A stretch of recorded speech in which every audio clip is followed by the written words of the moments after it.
If you're a former foster youth, you're currently in the foster care system, or you have experience helping youth in this population, I would really love to get your opinion on the issue I'm going to discuss in today's video in the comment section below. Hi, my name is Lena Collins. I am a current attorney, former foster youth, and I also make content to help youth aging out of the system live their adult lives intentionally. In today's video, I want to discuss the expectation or lack thereof that society who doesn't grow up with adverse childhood experiences or in the foster care system tend to have for people like us. Full disclosure, I'm just going to say people who grew up in the foster care community, but I hope you understand that I'm talking about both groups of people. But long story short, I have been consistently reminded at various times throughout my life that when it comes to the level of adulting that society kind of has for itself, people who grow up in foster care community are held to a lower standard, which in some ways is good, but is ultimately just detrimental in general to the community. In other ways, I also think it's necessary. I think it is very fair, and I'm very thankful to not have been judged harshly in a lot of ways because I grew up in foster care and I was given grace. But where I think this grace really does have an extremely detrimental impact is when you start giving this grace to the actions that someone who may have come from the foster care community, that the actions that they take against another person, specifically the criminal actions they take against another person. And the reason I bring this up is because many times throughout life when bad things happen, will the person who did this bad thing, will they say like, oh, I had really bad childhood experiences, or it will come to light that this person had a really bad childhood, and therefore this almost like built-in excuse of like,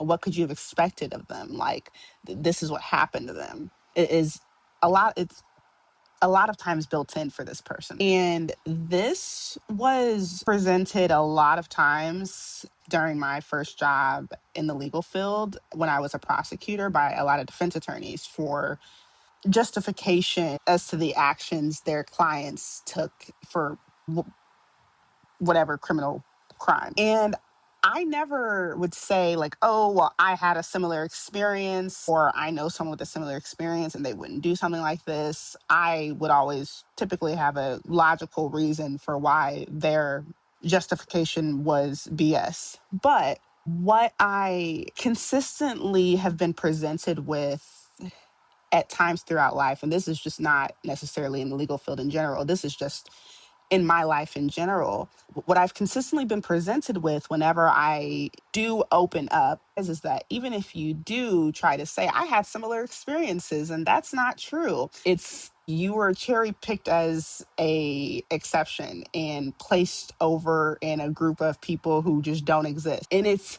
typically by people who don't even have those same adverse childhood experiences that you're saying that you actually have. Like there's it's a group of people who say this one person who says they had this childhood experience that was bad and caused them to not have control of themselves during their adulthood. That person has a group of people behind them who do not have similar experiences at all that are justifying and saying that this person's right.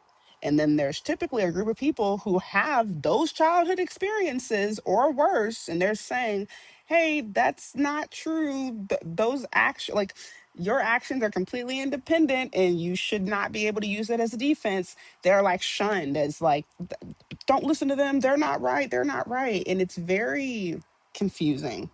But as I've grown older, I've realized that ultimately it's not confusing at all. I think it's intended to be that way, which is why I'm making this video today, because I would love to get the opinion of people who actually grew up in the foster care system or who have experience with people in the foster care system. I would love to get you all's opinions on this particular issue. My belief is that the majority of people who grow up in the foster care system do not seek to cause the harm that was caused to them, and they damn sure don't seek to cause greater harm to others than what was cost to them. I also believe that the people who do intend to use this as an actual excuse use this as an excuse to get you to stop asking questions, to justify their next words being, "You're invalidating my experience if you ask any more questions." And when you're using this as an excuse towards the criminal actions you commit against another person, you open that door yourself. And that door doesn't get closed by your words in recollection of what your childhood experiences were.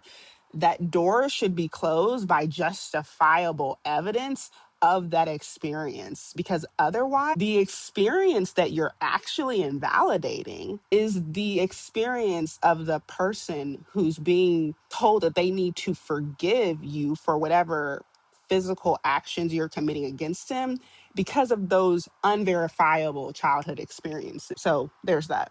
But ultimately, the reality is a lot of foster children experience a sad reality when they age out of foster care, which is that they have higher levels of homelessness, drug addiction, unwanted pregnancies, run ins with the criminal justice system, and a whole lot more outcomes as a possibility for them than they do what others would consider a good outcome. So moving on to secondary education, being gainfully employed and living comfortably and just living successfully.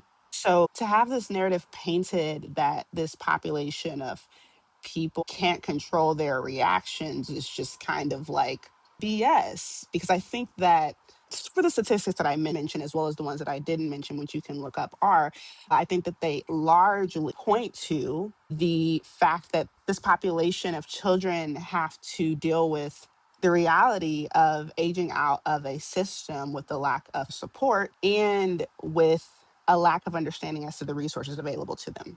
It is not due to a lack of understanding that they are adults and they cannot act a certain way towards others. So I would love to get your opinions about that. What do you all think?